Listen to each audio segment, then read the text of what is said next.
Muy buenos días, tardes o noches. Mi nombre es Randall Derek Chávez Overo y el día de hoy les hablaré acerca del arrendamiento.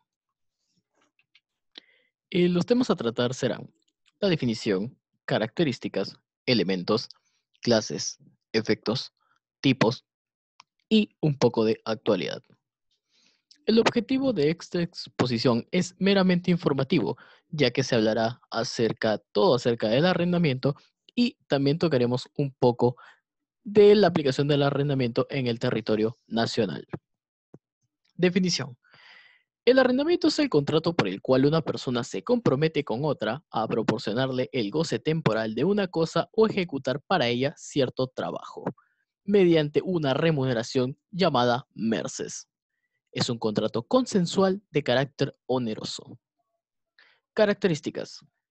El arrendamiento es un contrato consensual, bilateral y de buena fe. Es consensual ya que se da y se perfecciona con el consentimiento de las respectivas partes que forman parte de este contrato. Se da un contrato bilateral perfecto ya que las obligaciones surgen de ambas partes. Es un contrato de buena fe ya que está protegido por acciones que contienen la cláusula de ex fide bona. Elementos. Existen elementos personales, entre ellos el locator y el conductor. El locator es aquel que brinda la cosa de manera temporal a cambio del merces. Y el conductor es aquel que solicita la cosa y se encarga de pagar el merces. Existen los elementos reales, que son la cosa y el precio. La cosa puede ser un mueble, un inmueble o un servicio. Y el precio normalmente se da en valor del dinero. Clases. Locatio rerum.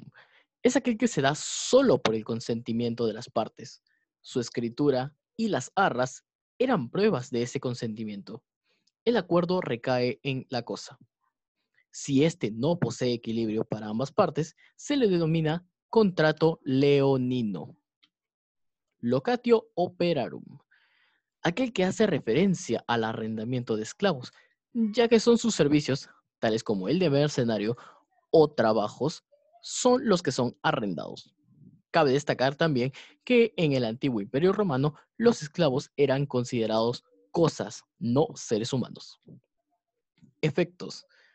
Este, al ser un contrato bilateral, produce obligaciones recíprocas para ambas partes. Debe existir la equidad e igualdad dentro de los aspectos jurídicos. Tipos. Arrendamiento de cosa. Contrato por el cual el locator está obligado a brindar al conductor el uso de una cosa a cambio de una merces. Arrendamiento de servicios. Contrato por el cual el locator se compromete a brindarle cierto servicio por un tiempo al conductor por un cierto pago. Arrendamiento de obra. Contrato mediante el cual el locutor se compromete a brindarle suministros al conductor a cambio de un determinado precio.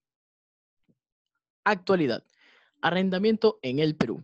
En el Perú actualmente se da el arrendamiento de casa-habitación, con bienes tanto muebles como inmuebles.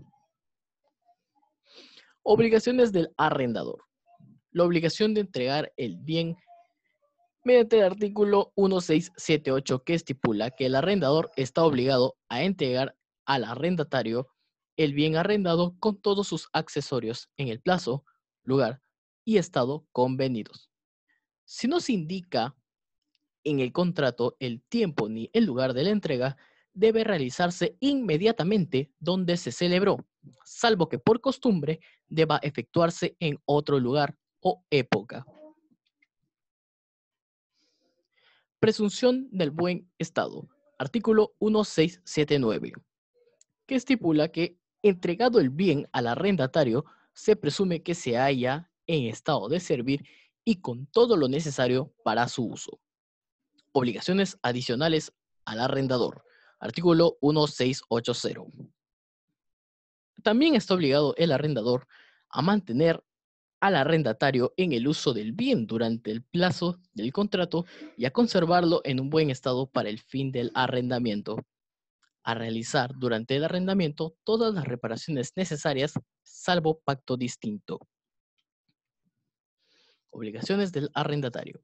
Mediante el artículo 1681, el arrendatario está obligado a recibir el bien, cuidarlo diligentemente y usarlo para el destino que se le concedió, a pagar puntualmente la renta en el plazo y lugar convenidos, y, a falta de convenio, cada mes en su domicilio. A pagar puntualmente también los servicios públicos suministrados en beneficios del bien. A permitir al arrendador que inspeccione por causa justificada el bien y a efectuar también las reparaciones que le correspondan conforme a la ley o al contrato.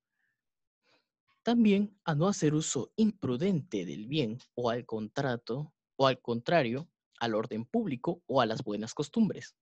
A no introducir cambios ni modificaciones en el bien sin asentamiento del arrendador. A no subarrendar el bien total o parcialmente ni ceder el contrato sin asentamiento escrito del arrendador, a devolver el bien al arrendador al vencerse el plazo del contrato en el estado en que lo recibió, sin más deterioro que el de su uso ordinario, y a cumplir las demás obligaciones que establezca la ley o el contrato. Conclusiones. Se concluye que el arrendamiento es un contrato que ha perdurado con el tiempo, hasta el punto de ser utilizado en una civilización muy alejada de su lugar de origen, como lo es el territorio nacional. Los romanos también fueron unos excelentes juristas que supieron sentar las bases de múltiples tipos de contratos y demás cosas. Muchísimas gracias por haber escuchado esta exposición.